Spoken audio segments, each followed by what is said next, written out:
Hey everyone, it's Jack from WhatCulture.com, very exhausted Jack from WhatCulture.com, as we have literally just finished our 24-hour live stream of terrible wrestling matches in aid of Mind, the mental health charity. A very good cause, and unbelievably, well, obviously you guys as well, we and you guys have helped raise £20,000, which is literally 10 times our original target of £2,000. Just one or two people I've quickly got a shout out for that, written on the back of a Maltesers Easter egg packet by Adam Cleary. Cheers, Adam.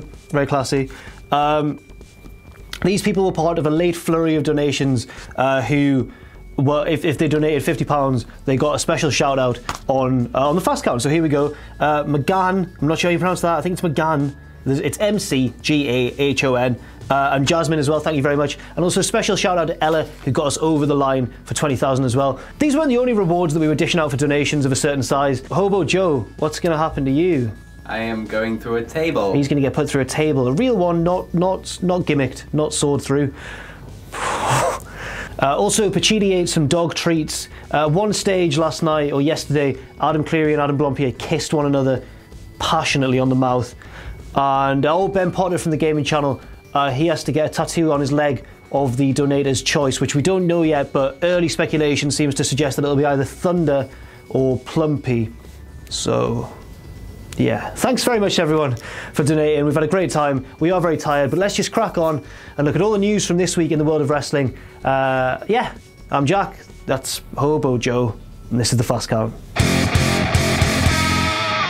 First, let's start off with all of this week's WWE news, and first of all, is Randy Orton versus Bray Wyatt at Payback in that House of Horrors match?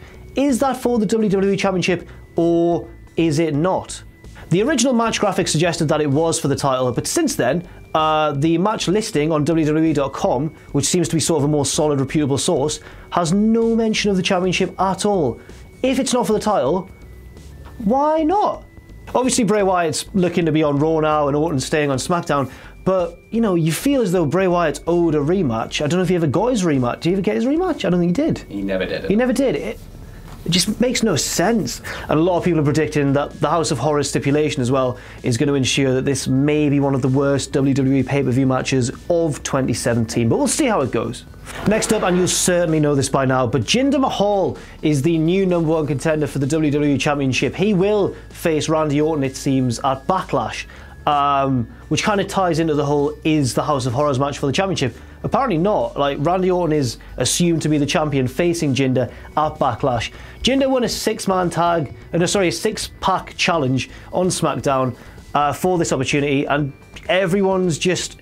opinions have been exploding everywhere. Some people think this is good. They think, oh, it's great that they're pushing an undercard guy and it was in a chaotic match, so it doesn't matter that he snuck a pinfall. Others are saying Jinder's literally won like 2 matches since he moved up to the main roster again. And it's just a bit, oh no, were they on Superstars even, or main event?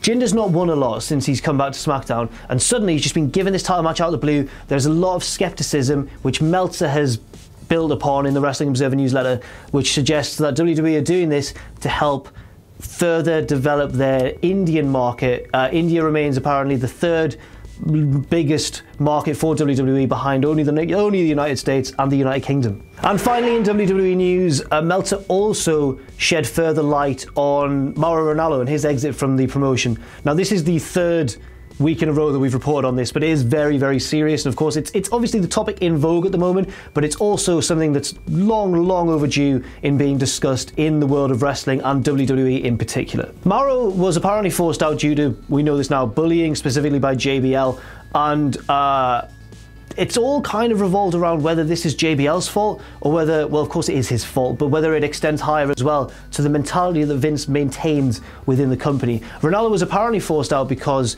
he was kind of making guys feel intimidated and irritated by his sort of intelligence and his kind of unnatural ability to recall statistics and that sort of thing. Just things that made him different, not a bad person, just a different person. They were also looking to hire someone who made SmackDown seem different and more like a sports show, and then they changed their minds totally, as Vince often does on a whim, and said, no, now we want you to be more like Michael Cole.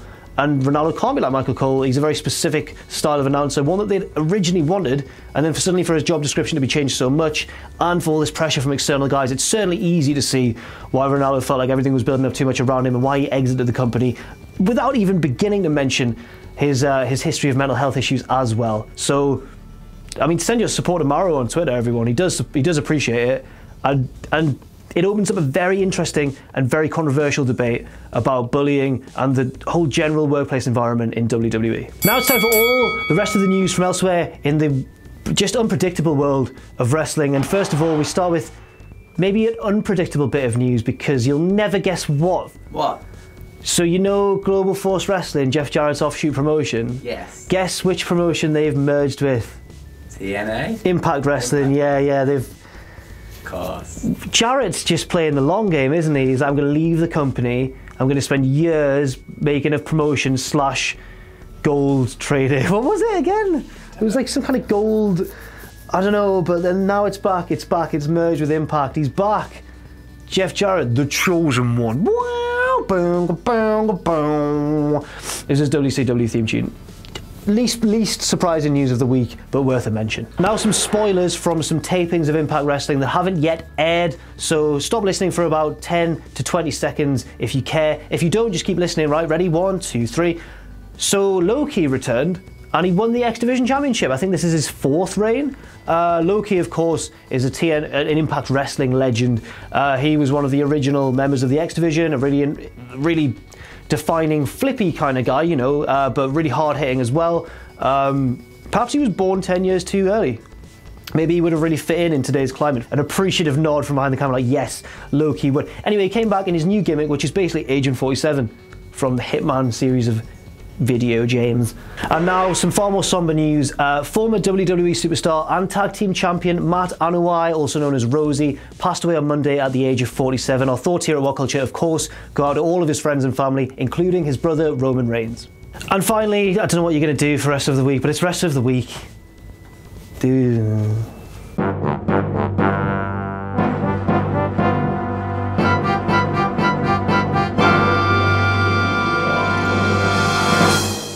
And my rest of the week for this week is, for the first time, an NXT guy, because since we started doing this on Fast Count, we've had Shibata, we've had Christopher Daniels from Ring of Honor, we've had Zack Sabre Jr.